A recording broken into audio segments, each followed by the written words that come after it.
सभी साथियों का हमारे YouTube चैनल में बहुत बहुत स्वागत। साथियों, आज मैं बुलंदशहर में हूँ और एक कार्यक्रम के आयोजन में आया था और इस आयोजन में हमें हमारे जो बाबा साहब के एक साथी बाबा साहब के साथ रहे, उन्होंने जो उनके मिशन में काम किया, मैं उनसे मिला रहा हूँ। बाबू जी का नाम है प्रिय गौतम जी। अब जो कि हमारे देश के उस योगदान को देखा है इन्होंने, जो बाबा साहब ने अपने जीवन में अपने उन पलों को बिताया जो उनके जीवन के थे।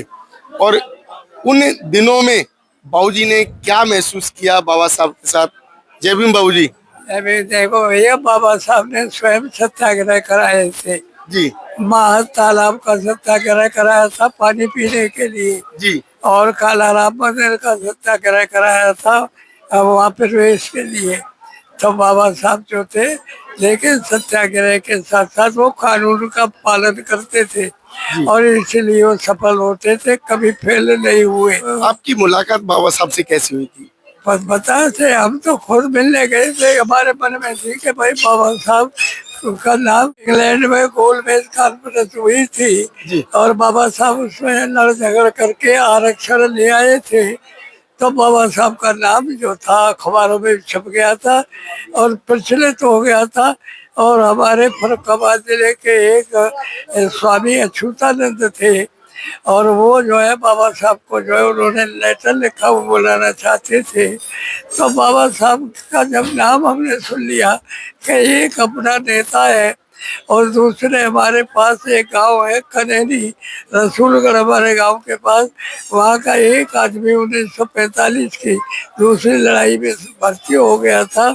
तो वो जब आया तो उसने कहा कि भाई मैं डॉक्टर अम्बेडकर का जलसा कराऊंगा। तो वो जलसा कराया। तब जो है उसमें डॉक्टर मानिकचंद आए और अपने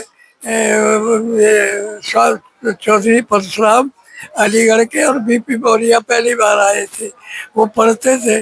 तो बाबा साहब का जब हमने नाम सुन लिया तो हमने कहा भाई मिलना चाहिए बाबा साहब से, इसलिए हमको प्रेरणा हुई।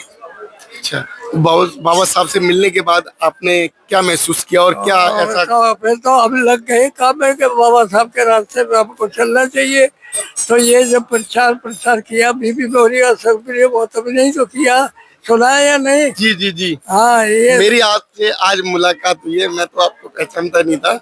हाँ, तो ये तमाम प्रदेश में और इंडिया में जो अम्बेडकरवाद और बुद्धिज्म का जो प्रचार है वो बीपी मौर्य और सक्रिय गौतम का ही है। जी हाँ, और यहाँ जिले में गांव में बड़े बड़े में मैं गया, बुलंदशहर जिले में कोई गांव नहीं छोड़ा जो है। तो भैया, तो ये सब हमने किया। तो बाबूजी, ये बताइए, बाबा साहब से मिलने के बाद आपके अपने जीवन में क्या परिवर्तन आया? भाई हमारे तो अब संस्कार बदल गए, हमारे पहले से ही थे और हमने संस्कारों की वजह से ही तो आज इतने जिंदे रह गए, क्योंकि हमारे अंदर कोई नशीली चीज का सेवन नहीं करते, झूठ बोलते नहीं है, चोरी करते नहीं है, हिंसा करते नहीं है, मन वचन कर्म से किसी प्राणी को कष्ट नहीं पहुंचाते, शीलों का पालन करते हैं। और हम अपनी दिनचर्या ऐसी बना रखी है कि जल्दी सोवे जल्दी जागे, तलक नहीं तो पावे, बुद्धि और बल बढ़े बहुत धन उसके घर में आवे। तो हम नियम कानून का पालन कर रहे हैं, ये बाबा साहब के जीवन से सीखा जो तो हमने प्रण कर लिया था।